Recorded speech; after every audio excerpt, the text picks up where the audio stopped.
Hi, I'm Darcy. And I'm Amanda. And we are joining you today from the traditional lands of the Tsawwassen First Nation, where we are hosting our warm-up series for CoRe Reads. We're reading our book club book and talking about each part of the book together, just running through our thoughts and then letting you all comment and question and let us know what we're forgetting and missing, because I'm sure there's plenty. It's a nice thick book. So today we're talking about part one, The Observer. Yeah, so we're reading Deepak Malhotra's The Peacemaker's Code, and we'll get right into it. We're hoping these videos stay nice and short. So Darcy, what was the most interesting thing to you? So I know that we already agree on what it is because we've talked before we started shooting, which is like the very first thing that I noticed was how conscious the narrator is of his body language and of the body language of others. And how much that gets explained and like the why of, oh, I notice I'm sitting forward. Why is that? Oh, it's because I'm anxious. So if I sit back and I take some deep breaths, I will counteract this anxiety I'm feeling, which I think is really interesting and very consciously done. Well, and it moves in both directions. That's my body is telling me this thing about how I'm feeling. So using how the body is as a signal for what's actually happening in emotions, and then also using the body to change state of mind. So if I know I have to be listening in a certain frame, what can I physically do with my body? And so like really modeling that deep breath, that shoulders back, that if I push myself into a physical state of relaxation, or at least like lower stress, right? And then what does that do for how I'm able to see? And also really thinking about like where he is physically positioned compared to others. Yes. So we might all be watching this thing, but if I need to see your face while we do it, then how do I position my body to see what I need to see? Yeah. And really this kind of real focus on what do I know? What do I feel like I need to know? What observations might be important? Yeah. Yeah, I think that shows up a lot, and a lot around what about this person's body language or this thing I'm seeing, what is it that's, what is it I'm noticing and why?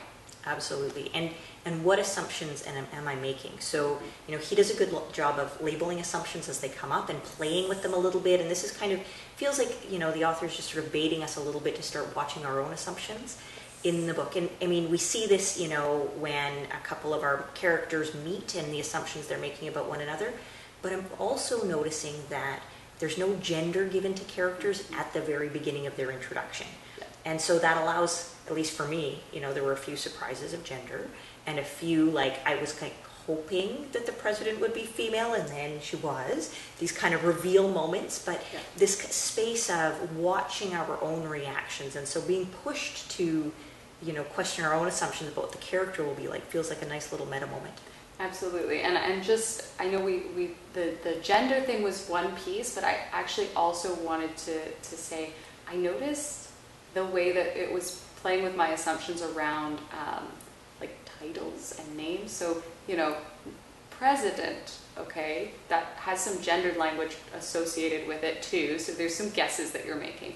But things like CIA agent, I have some real assumptions about what that means and what kinds of motivations might be involved if CIA agent gets mentioned or if professor gets mentioned, right? There's a lot of job titles being used in ways that I think are also doing that same bait and switch sort of thing. Well, it's a nice way to both obscure gender, because agent, director, president, these are technically neutral words, but we don't have neutral associations with them. And so that kind of underlying, it feels like it's getting us ready to question more assumptions as we move forward, and I'm really enjoying that. Yeah, I am too. So I think that's great. Was there anything else that you wanted to mention about The Observer? Look at my note. I know it. We're hiding all of our notes. I think we're also starting to see just a really interesting written style of really chunked down short chapters, which makes it a really fast, fun read. So I'm actually really enjoying the book, and part of it is just how easy it is to read, and I find myself every once in a while having to go back and be like, okay, and assumptions come up, what did I actually just read? Because there is this we're being told to take it slower and pay more attention, and yet the book reads very fast. Yeah, I completely concur. All right, so join us next week, because Amanda and I are coming right back to this couch to talk about part 2. What's part 2 called? Part 2 is called The Advisor. So we're gonna talk some more, and hopefully you can let us know if we've missed whatever you found most interesting about part 1. You can tweet at us. We're at CoRe Clinic, and we're using the hashtag CoReReads while we're reading over the summer. Or if you really want to hear what we think, come join us on September 13th. We'll be online having our book club discussion at noon to 1:30 Pacific time. But it will be online, so everyone is welcome. Join us. And we'd love to hear what you think.